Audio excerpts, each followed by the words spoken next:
You can start. I can start? Yes. All right. Okay. Good evening. Good evening. We are, oh, okay. Okay, so that was, anyway. We're reading, never mind what's on the sheet, we're reading chapters 5 and 7 tonight. Oh, 5 and 7. Mm-hmm. Lord. 5 and 6. Oh, okay. What's that? Oh, it was 4. Reading chapters 5 and 6 tonight. Sorry. Right? Giving the wrong information. Well, don't, yeah, okay. So, chapter 5, well, last week we saw King Nebuchadnezzar, so Daniel given the prophecy that he would be a great king, rule over many nations, but then he would lose that kingdom. He would, as New Revised Standards, he would leave human society to live with the animals, and that he would be restored to his kingdom. And one night he got a little arrogant, got full of himself, and proclaimed himself to be God. And at that moment, the Bible says, as the words were still in his mouth, he lost his kingdom, became like one of the animals, and lived out in the forest until he came to himself. Right? But also last week, we saw Shadrach, Meshach, and Abednego get thrown into a fiery furnace, and when they got thrown in, Nebuchadnezzar looked inside and saw that they were unharmed, but there was a fourth person in there with them. Out of both of those incidents, he came to realize and understand that Daniel's God, or the God of that we're studying, is the one true God, and that God is sovereign. And he ends his life by actually praising God. All right? So let's pick up again tonight. Right on the beginning of the sheet, last week we said that we can look at Jeremiah and see prophecies that Jeremiah has given and how they are fulfilled. So still the same scriptures on the sheet. Jeremiah 27 verses 6 to 8. Jeremiah prophesies that not only would Nebuchadnezzar be king, but his son and grandson after him. All right? All right, so now turn to chapter 5, and I want someone to read the first 4 verses. King Belshazzar held a great feast for 1,000 of his nobles and drank wine in their presence.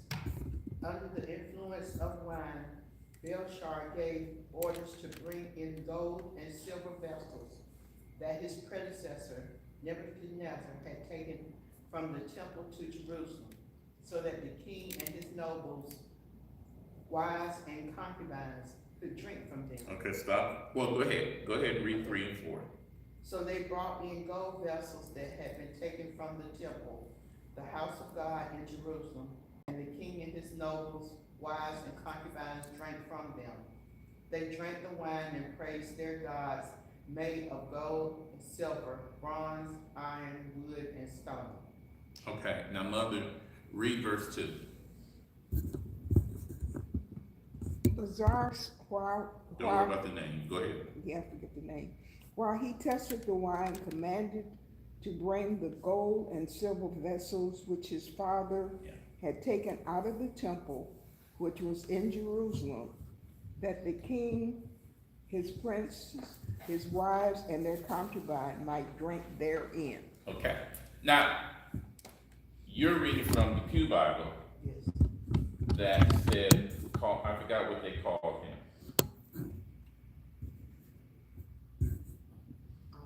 What, the concubine? No, I'll get the concubines in a moment. Okay. Stevenson be happy about the concubines. His name is E.L. Yeah, no, not the name. What did they call Nebuchadnezzar? What is that one called Nebuchadnezzar? In verse 2. A king? No. Oh, no. Oh, he was a father? Oh. His predecessor. Predecessor, that's the word I couldn't remember. Okay, so notice it says predecessor in that translation, but this translation says father. Okay. Okay, because that's what he was, his father. All right, so Jeremiah prophesied that Nebuchadnezzar would be king and his son and grandsons after him. All right. So since his son is king now, we'll assume Nebuchadnezzar is dead. Nebuchadnezzar is dead. He died of old age last week, and he was praised because he had glorified God, and all of his kingdom had been restored because he glorified God. And now his son, we're in chapter 5, and now his son King. is king after him, just like Jeremiah said. Okay. All right, so let's talk about these concubines. And I'm wondering whether or not Sister Allen wants, or let me say the blue bit. Sister Allen thinks that we all should have biblical marriages. Can you define biblical marriage? I'm about to. Okay. What did you say, Jamie? Define what a biblical marriage is. Okay. I mean, you hear that on TV all the time, don't you? Yeah, I do. That we should have a biblical, that we. I don't think we have to. You don't think we have to? Well, I think, no, I don't. Okay, you're probably going to be correct in this. All right, so here we have in chapter 5, those first 4 verses, what a real biblical marriage was. Notice that Belshazzar, that's his name, Belshazzar, has what? A father. Well, the father's dead. Next. Combines. Before you get to that, not concubines, what do you have? What else? He had Wives. wives. Say that again. Wives. Not wife, Wives. Yeah, S on the end. not wife, Wow. wives. And how many did he have? It doesn't say. Okay, but he was king. So kings generally have a couple hundred. But remember, Solomon had 300, all right? So to have 100 wives, really, you king. Little overkill. Huh? Little overkill. No, that's how you run a kingdom. Really? I'm sure he did not satisfy all those wives. Now you think I'm being facetious, except for the fact that if the king of Durham wanted to make peace with the king of Hillsborough, he would marry the king of Hillsborough's daughter. And if he wanted to make peace with the king of Oxford, he would marry the king of Oxford's daughter. But he's already married. And if he wanted to make peace wants to with make the king peace. of Chapel Hill, He's married his daughter too. this is I how mean, you it's get to have smart. 100 or so wives. That's smart. But All right. See how it works? But see, not only does he make peace with all of these nations around him, he increases his wealth.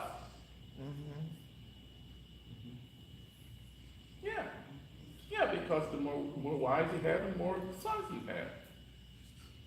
Or hopefully, and you increase your wealth.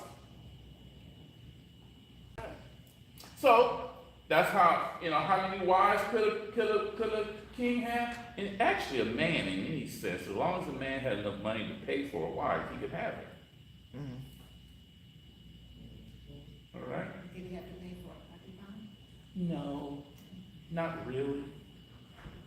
I'll let someone come in and tell you what a concubine is.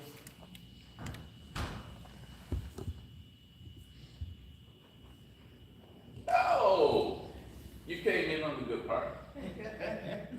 Thank you. Chapter 5, we're down to verse 3 and 4. I was just explaining wives. explain the biblical marriage and wives. So only the wealthy men had a lot of wives. Only the wealthy men have a lot of wives. The average man would have at least 3 or 4. Okay. Do they pay for all these wives? Oh yes, you purchase your wife. Now, we don't like to call it that, but remember,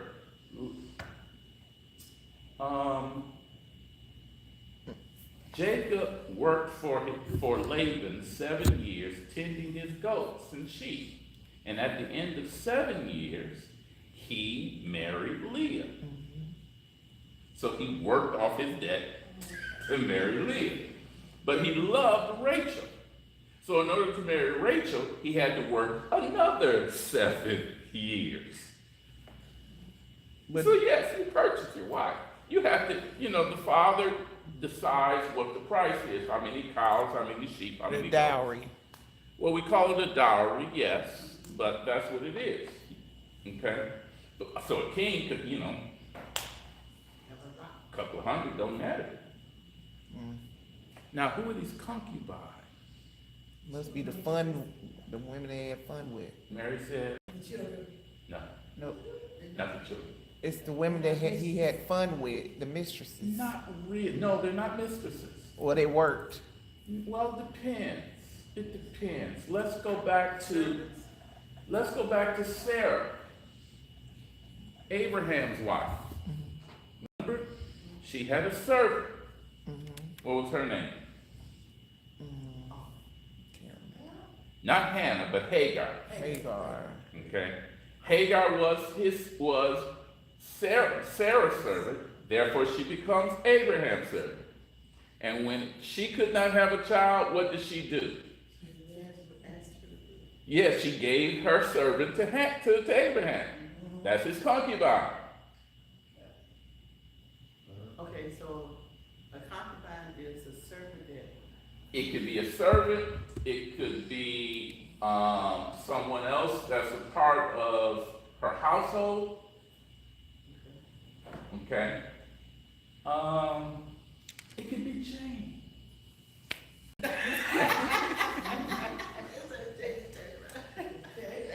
Is it an unmarried woman?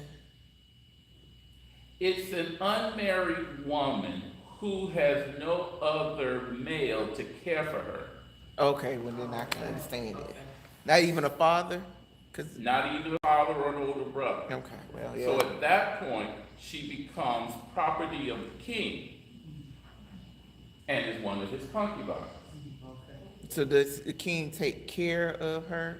She lives in the palace. She has all of the, privileges of living in the palace, and he has all of the privileges of concubine. Well, that's where I'm not a concubine.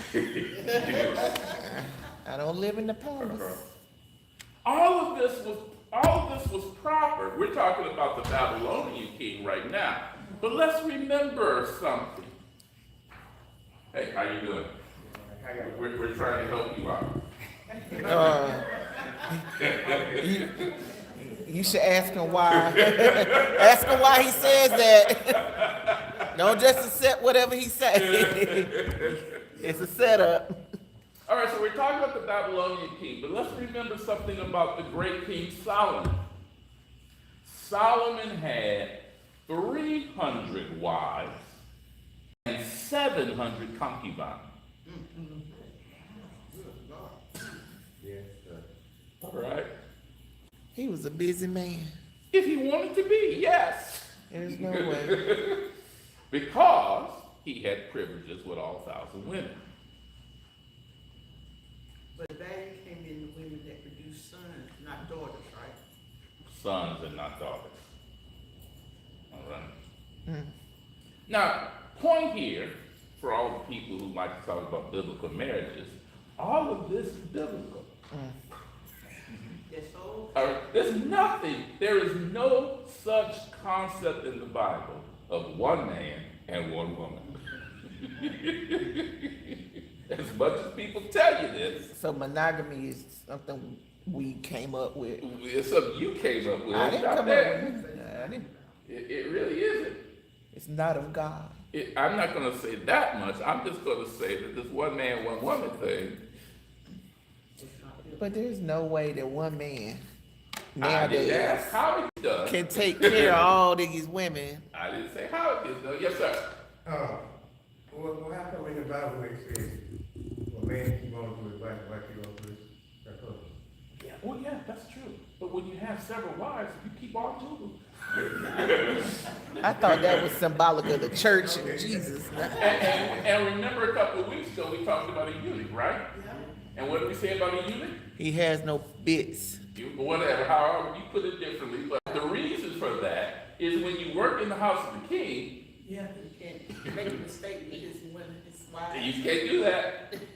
or concubines. Can't do that. Well, they don't know about Game of Thrones. So, All right, so that's a side point here about how all these wives and concubines.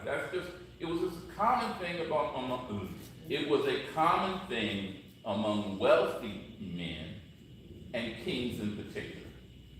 Okay, so the king of Babylon has his wives and his concubines, and they're having a feast. And what are they doing? drinking out of the gold and silver vessels. Well, before you get to that, they're drinking wine. Okay? And I've been saying for weeks, my sister was going to remind me, I've been saying for weeks that you dilute the wine so it really isn't that strong. Right. Okay? So if they're getting drunk, how much wine are they drinking? How much wine are they really drinking here? All right? Is the concubines treated like the wives? Yes. Yeah, I mean, they're all in the party together. So do the concubines have servants too? Sometimes. And what do they become? Concubines to the king. Thank you very much. It's the concubine. Okay. Okay, see. All right, so, they're really having a party here if they're getting drunk off this wine. All right? And then King Belshazzar is so drunk that he asks for the vessels of the temple to be brought in so that he can drink out of them. All right? Go back to Jeremiah 27. It's on the sheet. Let me make sure. Jeremiah 27:22.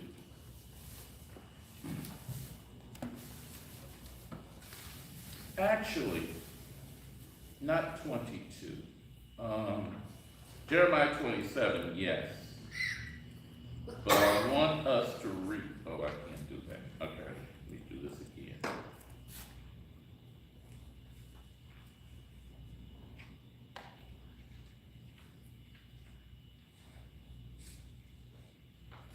Start with verse 21 and read verse 22. 21 and 22. Mm-hmm.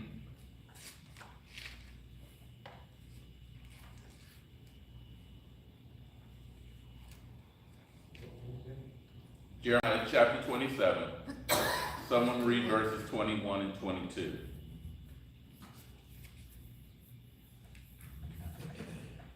Yes, this is what the Lord of armies, the God of Israel, says about the articles that remain in the temple of the Lord, in the palace of the kings of Judah and in Jerusalem. They will be taken to Babylon and will remain there until I attend them. Okay. So these were they're called vessels, but they were various articles of worship that were used in the temple. Okay? Doesn't describe exactly what they were, but they were used for worship in the temple. All right? Turn to 1 Kings.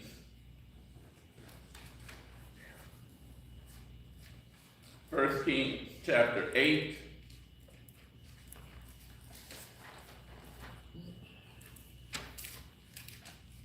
Okay. The typist needs to be fired. That's not 4:11, that should be 4:11. Chapter 8, verses 4-11.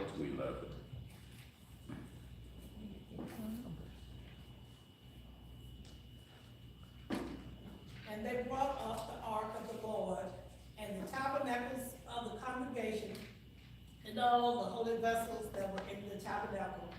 Even those did the priests and the Levites bring up. And King Solomon and all the congregation of Israel that were assembled unto him were with him before the ark, sacrificing sheep and oxen that could not be told nor numbered for multitude, And the priests brought in the ark of the covenant of the Lord unto his place, into the oracle of the house, to the most holy place, even under the wings of the cherubims. For the cherubims spread forth their two wings over the place of the ark, and the cherubims covered the ark and the stars thereabove. And they drew out the stars that the end of stars was seen out in the holy place before the oracle, and they were not seen without. And there they are unto this day. Okay, stop there. Okay?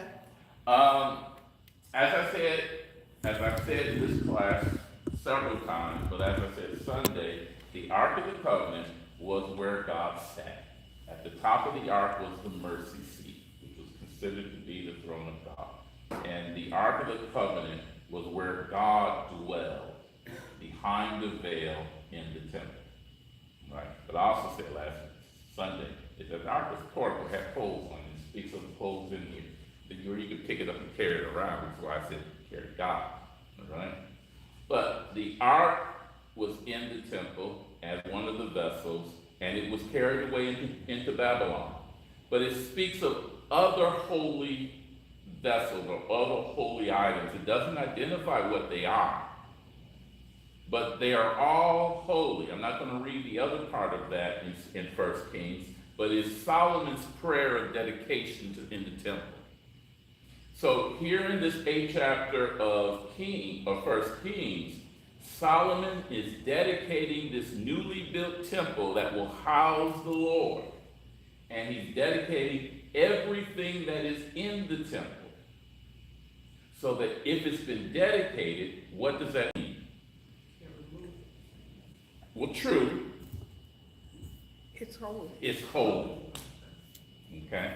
That it is now holy unto the Lord, and it can only be used in the worship of the Lord. Okay? Now we read in Jeremiah that the reason this moved is because God said, I'm going to move this to Babylon. Okay? But just because it was moved to Babylon doesn't mean that it's no longer holy. All right? Once something has been dedicated to the Lord, It's the Lord's. it's the Lord. It ought to be. Yeah. Okay? Now, 4,000 people are going to join this church in the next 15 years, and we can't fit all of them in here. So what we need to do, we need to build a new one. And what will we do? We'll take all of this furniture and move it to the new place. Should we throw it away? No, it's No, holy. why not? Because It's holy. It's holy. We've already dedicated it. Even if we move it to a new place, it's still dedicated unto the Lord. All right? So just because the vessels moved to Babylon, that doesn't mean they weren't holy anymore.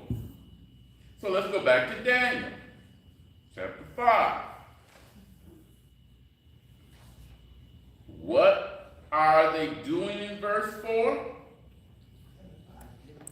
Drinking Right. They're praising their idols. Yes, they're taking the things that belong to God, getting drunk from them, and praising idols while they're drunk. They drank wine and praised the gods of gold and of silver, of brass, of iron, of wood, and of stone. Yes. Okay? So they're getting drunk out of the holy vessels of the Lord and praising idols at the same time. And as they do that, what does verse 5 say?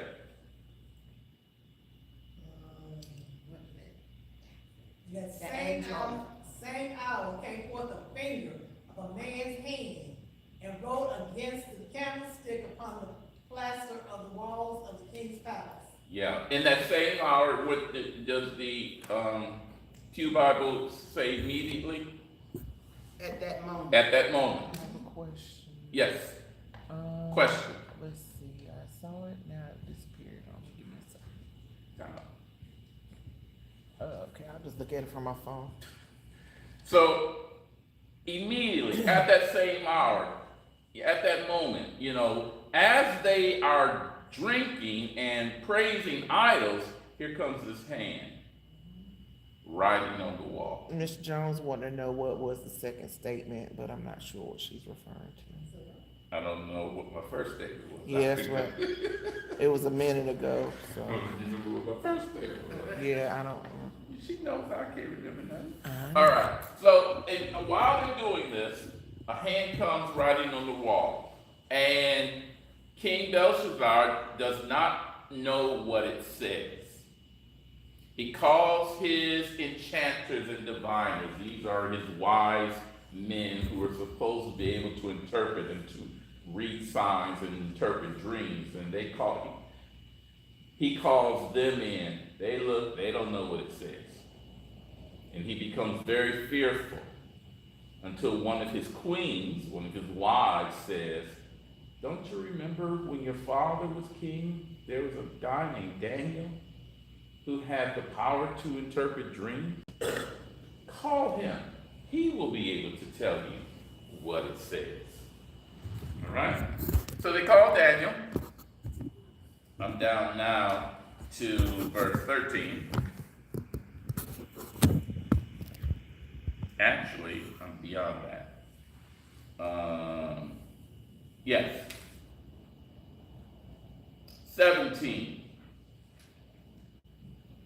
The king had said that anyone who could interpret what is written on the wall shall be clothed in purple. You know what that means? To be clothed. Royalty. To be clothed in purple, gold chain around his neck, and that he would be third in the kingdom. Daniel comes in verse 17 and says, you can keep all your gifts, I don't need them, but I will interpret what this says. Someone read verses 18 through 21.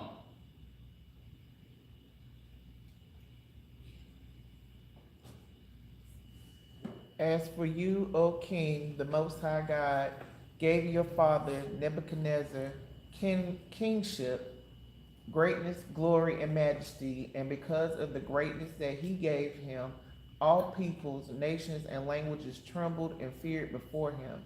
He killed those he wanted to kill, kept alive those he wanted to keep alive, honored those he wanted to honor, and degraded those he wanted to degrade. But when his heart was lifted up and filled, his spirit was hardened. Wait a minute. But when his heart was lifted up and his spirit was hardened so that he acted proudly, he was disposed from his kingly throne, and his glory was stripped from him. He was driven from human society, and his mind was made like that of an animal. His dwelling was with the wild asses. He was fed grass like oxen, and his body was bathed with the dew of heaven until he learned that the Most High God has sovereignty over the kingdom of mortals and sets over it whomever he will. Okay, so go back and read verse 20, or at least the first part of verse 20. But when his heart was lifted up and his spirit was hardened so that he acted proudly. Right, stop there. So when his heart was lifted up and his spirit was hardened so that he acted proudly, he got arrogant, he got full of himself. And then God humbled him. Right? Now read verse 23. No, read verse 22 and verse 23. And you, Belshazzar, his son, have not humbled your heart, even though you knew all of this. You have exalted yourself against the Lord of heaven. The vessels of the temple have been brought in before you, and you and your lords, your wives, and your concubines have been drinking wine from them. You have praised the gods of silver and gold, of bronze, iron, wood, and stone, which do not see or hear or know, but the God in whose power is your very breath, and to whom belong all your ways, you have not honored. Now, That's a lot. if I have watched my father get arrogant and proud and boast about himself and then get tossed out of his kingdom and go living with wild animals. Last week it said for 7 seasons, 7 years. Shouldn't I remember that? Maybe he didn't understand what had happened to him. Or maybe he was too young. No? Well, listen to what Daniel says. Well, he says he should have been. You should have remembered this. Yeah. So that means he was old enough to know. He was old enough to have understood. If you have been paying attention to your own father, you would have known that. But he was arrogant too, like his father. So he's like, oh, that's not gonna happen to me. Well,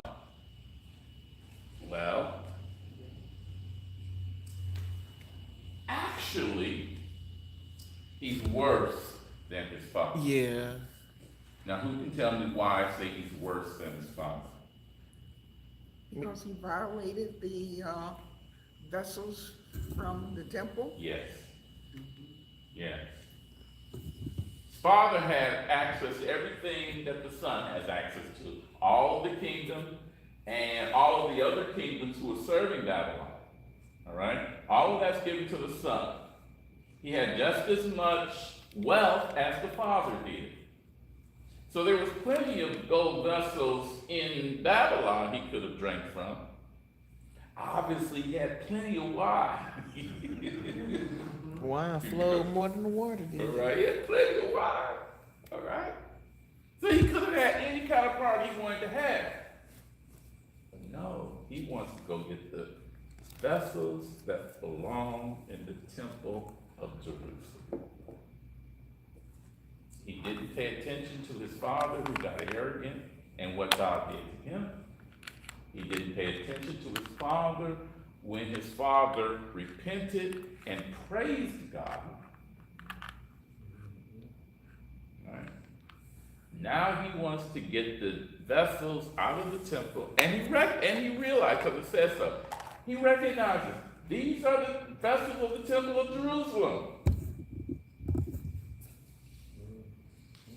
And he goes and drinks wine, just has a good old party, and honors the gods, praises the God, of silver, gold, bronze, iron, wood, and stone. Okay? And put these back on.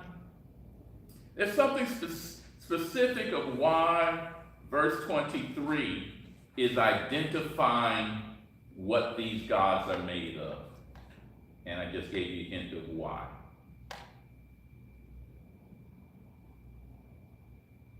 Because he should have known better already.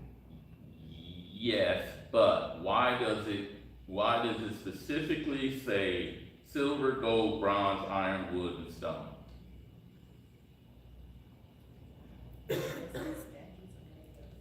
Speak, I didn't hear you. I said, that's what the statues are made of. Yes, but why? I'll tell you. Because stone is stone. You can't, it just sits there, it doesn't do anything. Wood is wood, it just, it's in the tree, it just doesn't do anything. Gold is in a mine someplace, it doesn't do anything. You have to make something out of it. It is not something of its own. So that stone, wood, bronze, iron, gold, silver, no matter how precious, they're just things. They are not alive. They do not have life. They do not have any value. Well, they have value, but I mean, they can't do anything because they're made by human hands. So that's why it says, which do not see, hear, or understand. See, hear, or understand. So he has taken the vessels of the living God and given praise to the stuff that just sits there and have nothing, can't do Well, we anything. still do that now. You sure? I mean, cars, Cars. hockey jerseys. I have 3. Just an example. Actually, I have 4. That's true. I have 4. You know those things cost A lot. retail $250 at Mhm. least. not cheap. She said, They're not cheap. yeah. Okay, I got 4 of them. All 4, I didn't pay 250 for. I found it very, very discounted. eBay. Anyway, eBay. you know, he's taking what is human and praising human things instead of praising the God who lives. All right, let me move on to verse 25. These are the words: men tikel parsin. Men tikel parsin. Men, God has numbered the days of your kingdom and brought it to an end. Kel, you have been weighed on the scales and found wanting. And Parsin, your kingdom is divided between the Medes and the Persians. And someone read verses 30 and 31. Skip his name. In that night was the king of Chaldeans slain, and Darius the Median took the kingdom, being about 62 years old. Yeah. Okay. That very night that Daniel interpreted the writing that was on the wall, he died. And his kingdom was taken from him. So 3 scores, Oh, okay. 30 years. So Darius, is not the third. no, Darius is king of the Persians, king of the Medes. Okay. So his king, Belshazzar's kingdom is taken from him, not given to his son as Jeremiah prophesied, but given to a whole different kingdom. Okay. All right. Now, the Babylonians, I've said before, are the people of Iraq. They're the ancient Babylonians. The Persians are the people of Iran. Okay? The Medes are east of Iran. Okay, east of Persia. And depending on what time frame in the Bible we're discussing, we're either talking about Medes and Persians or one conquering the other. All right, but Iran, Iraq, they all, they've always gone back and forth. It's really nothing new. But Darius now becomes king because Belshazzar became too proud, too arrogant. And when he used the vessels that belonged to the Lord to worship idols, then not only was his kingdom destroyed, but even the lineage that had been prophesied was destroyed. So now Darius comes in. He's king of the Persians, or the Medes. So when Jeremiah made his prediction, then it was based on the fact that God thought that Nebuchadnezzar. Well, let me and his rephrase it for you. Okay. Okay, let me rephrase it for you, because even Jeremiah tells us that prophecies can change. Okay, that's what I wanted to know. Okay. So God changed his mind. God changes God's mind quite often. Right. But God changes God's mind based on our action. Okay. So God can prophesy good for us, and then we run off and do something hideously evil, and that whole thing changes. All right. So, So Daniel gets cut out of the whole show. You'll see that. This whole book is about Daniel. We're going to read about Daniel every week. Oh, Okay. So what happens is, if he had not taken the vessels of the temple, maybe his son could have become king.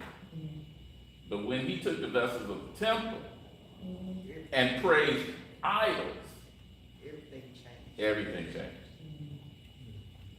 Okay, so he lost the kingdom, the quote dynasty of the father and the son and all that's gone, and now the kingdom belongs to somebody else. That's a new nationality. That's a whole new nationality. That's correct. Now turn to chapter 6. See, we're talking about Daniel again. But Darius is king over all of this kingdom. And on the sheet, put these on. On the sheet, I just speak of administrators. I'm not going to try to go through what a sistrap is and what's the distinction between a sistrap and a lord and a governor. Let's just call them administrators, all right? I could have called it a bureaucracy, but I'll use administrators. Yes. You got 4 and 5 on this paper, but you said we're going to chapter 6? Yeah, don't worry about the top of that. Okay. Don't worry about the top of that. I told you the person who wrote this didn't know what he's doing. All right, so chapter 6. Someone read the first 9 verses.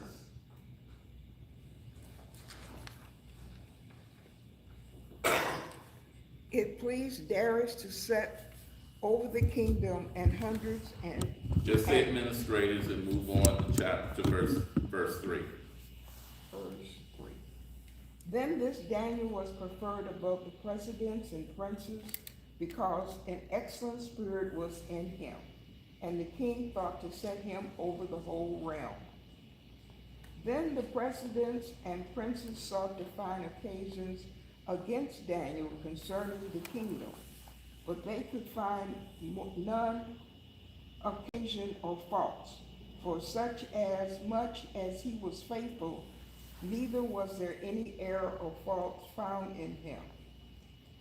Then said these men, we shall not find an occasion against Daniel, except we find it against him concerning the law of his God.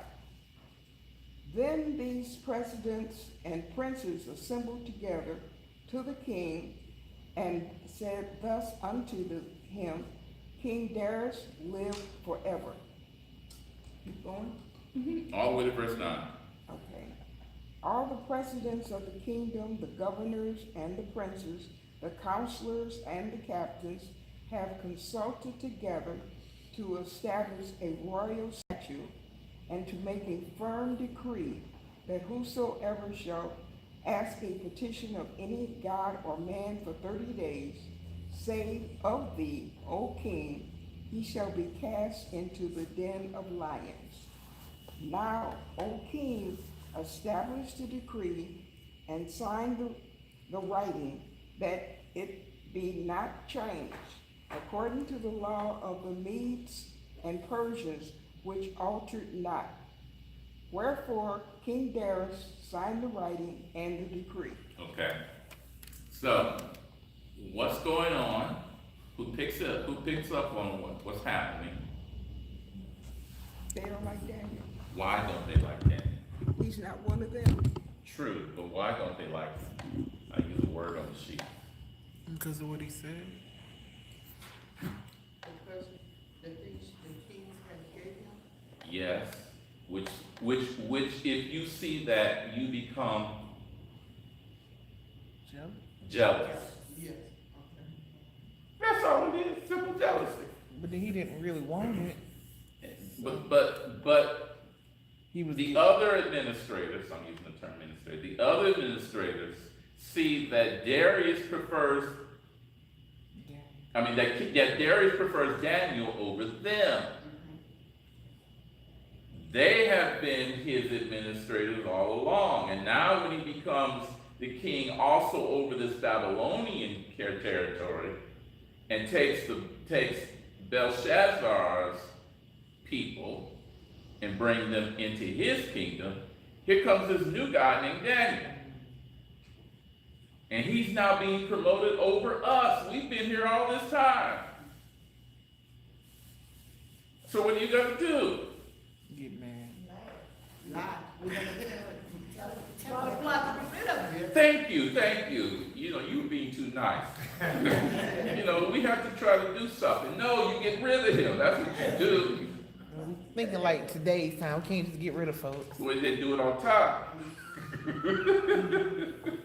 All right. So they plot against him, and they recognize that he has too much integrity to tell a lie against him. So that they have to conspire to find a way to get him to violate his own God. And they come up with this plot and trick the king into signing the decree that everyone has to worship, what is it they're worshiping here? That they have to worship the king. Okay. Well, kings tend to be self-absorbed. You know, they think they're the greatest thing, which is why they became king. So when you come with this plot that says everyone has to worship you, oh, that's great. That's right. That's what ought to happen. Seems so familiar. All right. Why is it 30 days? Well, they don't need but one day because Daniel's not going to do it. This has nothing to do with the king. This is all to try to get Daniel. All right. So the king said, "Oh yeah, that's great. Everyone should worship me. Let me sign this." And under the law of the Medes and the Persians, once the king issues a decree, it cannot be revoked. Sounds like a big, beautiful bill. Yeah. All right. So. Verses, someone read 10 through 10 to 13. When Daniel learned that the document had been signed, he went into his house. The windows in his upstairs room opened toward Jerusalem. And 3 times a day he got down on his knees, prayed and gave thanks to God, just as he had done before. Then these men went as a group and found Daniel petitioning and imploring his God. So they approached the king and asked about his edict. Didn't you sign an edict that for 30 days any person who petitions any god or man except you, the king, will be thrown into the lion's den? The king answered, as a law of the Medes and Persians, the order stands and is irrevocable. Then they replied to the king, Daniel, one of the Judean exiles, has ignored you, the king, and the edict you signed, for he prays 3 times a day. As soon as the king heard this, he was very displeased. He set his mind on rescuing Daniel and made every effort until sundown to deliver him. Okay. Well, that's fine. Now, did it take them, back to Renee, did it take them 30 days to run to the king? No, Yeah. no, the first time. It had nothing to do with the 30 days. All right. As soon as they saw, they probably gave him 2 days. Right. And he's still praying 3 times a day to his God. And as soon as they saw that he had not prayed to the king, they went running to the king, and it can't be revoked. So what you say has to go. They knew that when they got the king to sign it. All right. He doesn't want to, but you notice in the next few verses, because he said it, he has to do it. He has Daniel taken and thrown into the den of lions. And notice it says that he seals it with his signet ring. Does everyone know what a signet ring is? Pinky ring No. that you can. Well, it's not a. Oh, okay. It's generally a ring like in one of these middle fingers. Oh, right? I thought And it it has the sign of your empire imprinted in it. And you put it in the wax. And yeah, and you know what? They didn't have glue in those days, so they would burn wax over something, and then the king would imprint it with his seal. So that with the king's seal, it could not be touched. So The den is sealed, no one can open it. Daniel is in it. Obviously, he's going to die because he has lions. That's the whole point of putting him in there. All right. So then, Okay. Well, we've heard this story before because we go to Sunday school, but someone read verses 19 to 20. Go ahead and read 19 to 24. Then the king arose very early in the morning, and went in haste unto the den of lions. And when he came to the den, he cried with a lamentable voice unto Daniel. And the king spake and said to Daniel, O Daniel, servant of the living God, is thy God, whom thou servest, continually able to deliver thee from the lions? Then said Daniel unto the king, O king, live forever. My God hath sent his angel, and hath shut the lions' mouths, that they have not hurt me. For as much as before him innocency was found in me, and also before thee, O king, have I done no hurt. Then was the king exceedingly glad for him, and commanded that they should take Daniel up out of the den. So Daniel was taken up out of the den, and no manner of hurt was found upon him, because he believed in his God. And the king commanded, and they brought those men which had accused Daniel, and they cast them into the den of lions, them, their children, and their wives. And the lions had the mastery of them, and break all their bones in pieces, or ever they came at the bottom of the den. Yeah.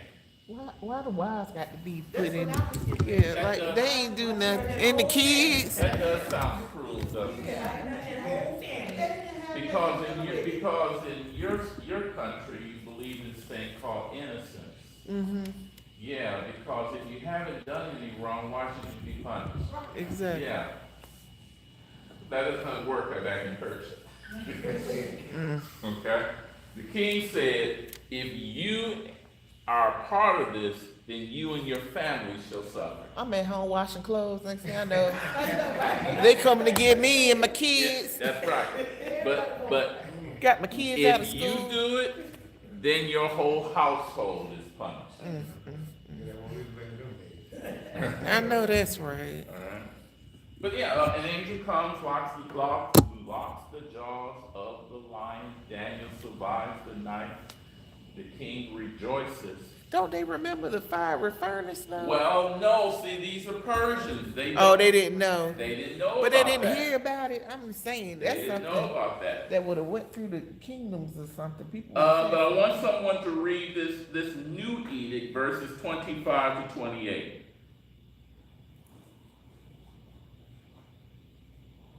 Then King Darius wrote to those of every people, nation, and language who live on the whole earth, may your prosperity abound. I issue a decree that in all my royal domination, people must tremble in fear before the God of Daniel. For he is the living God, and he endures forever. His kingdom will never be destroyed, and his dominion has no end. He rescues and delivers. He performs signs and wonders in the heavens and on the earth. For he has rescued Daniel from the power of the lions. So Daniel prospered during the reign of Darius and the reign of Cyrus the Persian. Now, when you put a stone or whatever you put in front of the den, that's too heavy for any 2 or 3 or 10 people to move. When you burn wax over it and I seal it with my seal, even if 100 people show up, they dare not touch it because it has my seal on it. So there's no way he can get out. The only way that he could remain alive is that a God must have saved him. So because the king realizes that only God could have saved him, he now praises Daniel's God. If you remember a couple of times ago. Isn't that the same thing that had happened to Nebuchadnezzar? When he realized that only God could have brought the 3 boys out of the fiery furnace. It only lasts a little while. But then when he got full of himself and ended up out in the woods for 7 years, oh yeah, he praised God then. Notice how Daniel and the other boys, we keep calling them boys, they're men, and the others with him have these occurrences, have these trials, and they come out of them by God's deliverance, and God's power is seen by the king, and the king ends up praising God. All right? And notice the way that this chapter ends in verse 28. Daniel prospered during the reign of Darius and the reign of Cyrus the Persian. So now Daniel has been through 4 different kings, and he's still prospering.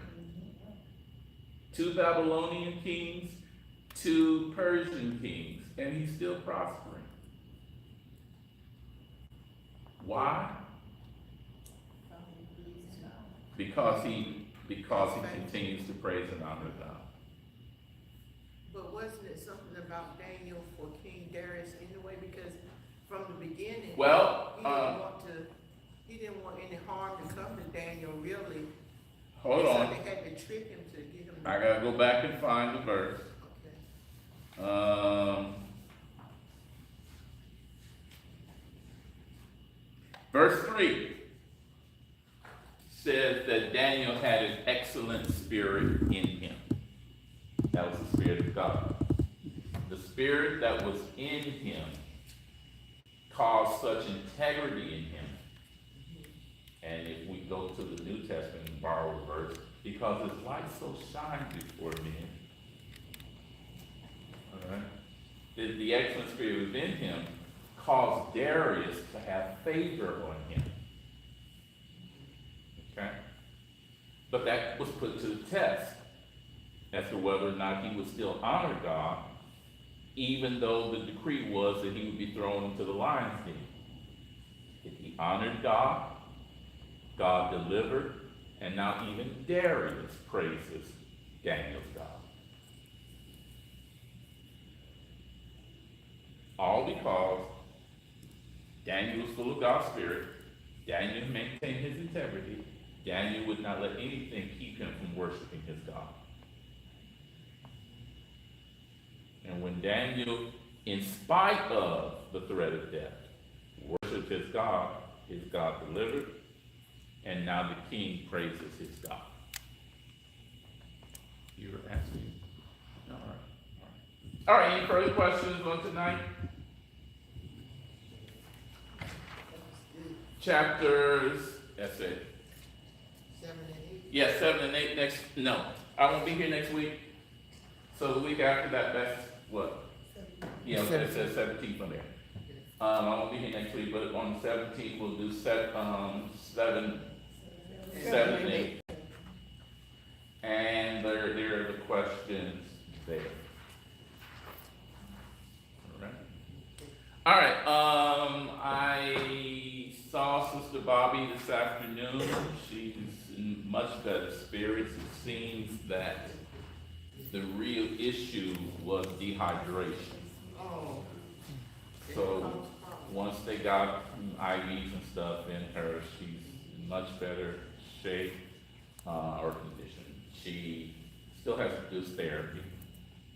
So she's going to be in there another week or so as they do therapy on her. And being dehydrated didn't help her, so she became weak, so they've got to do a little more therapy on her. But she's in much better shape and doing much better, okay? You can go see her, but while she was in ER, there was some kind of bug in ER that she got. Imagine going to the hospital getting bugged. So she's in an isolation room where you have to wear the gown and all that kind of stuff. Oh, Just because she already has a bug and they don't want you to bring her another one. But other than that, she's doing very well. Okay. We were at the funeral yesterday for Dan. Lovely funeral, although it's a funeral, lovely funeral. We continue to pray for Regina and the girls, and for Lisa and Cheryl. We continue to pray for the family. Who else? Jim the weekend. Yes, Miss Julian's brother, who Renee tells me is in the hospital. He's on the floor above Bobby, and if I'd known that today, I would have started.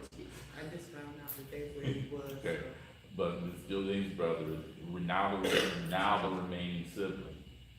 So we're gonna keep him in our prayers. Al Patrick Ford, I didn't mention that Aunt Bert's son is having some health issues as well. And my friend going through treatment. Okay. Keep her in prayer. Okay. The Spiegner family. Yes, I mentioned that Sunday, my ears, Reverend Harry Spiegner, his funeral was Saturday. His funeral was Saturday. His wife is Alicia, his daughter, his oldest is Yvonne, Jason, and Andrea, okay? And then all the grandkids. So, want to keep him. And he has known you since you were about 4 years old. Yeah, he has known me since I was 4 years old. Oh, man. All right, I mean, other than my mother, we're down to about 5 people who have known me that long, actually less than 5. Because I'm thinking about Renee, but Renee came after me. I've known her since she was 4. Right? You know, it's not many people who've been around me that long. I want to add Dexter Smith. His daughter now lives beside me, where she moved into their house. But anyway, he's in the hospital right now. Okay? Okay. Very dear friend. Anyone else?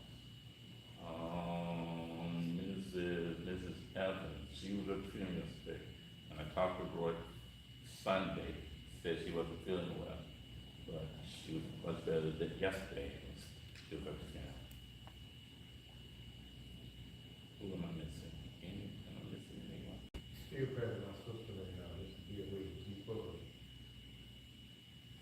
Went to the dog man, main city.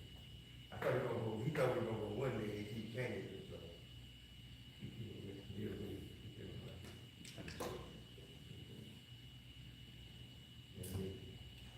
All right, let us pray.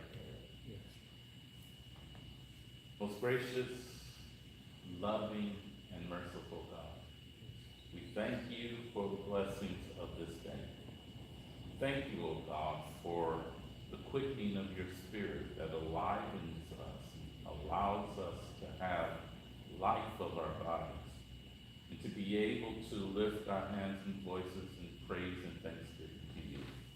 We thank you, O God, for the opportunity to call upon you. And we thank you, O God, for the opportunity to gather here and to read and to study your word together. We thank you, O God, for your word and the lessons in your word.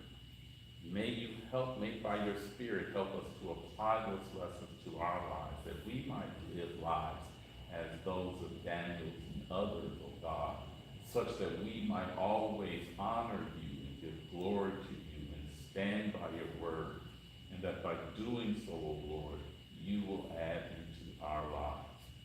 We pray, O God, for each name that was called this evening. Even though I don't remember, you know each and every one. You also know names that are upon our hearts which were not called today. We ask, O God, that you will touch them and bless them in the way in which you know that they need. You, O Lord, made us, you know us, you know all about us. You know each and every need that we have. We ask, O God, that you would provide and to touch and to give according to that need. Be, O Lord, with them. Teach them, O God, to trust in you, to rely on you, to look to you from whom all their help shall come. Be, O God, with grieving families today, praying especially, Lord, for the Spiegner family, that you would comfort them in this hour of bereavement. And be, O God, with us this evening as we return to our respective homes. Go before us and guide us. Provide for us, make our way, make our rough places straight, O God, so that we might walk in your paths.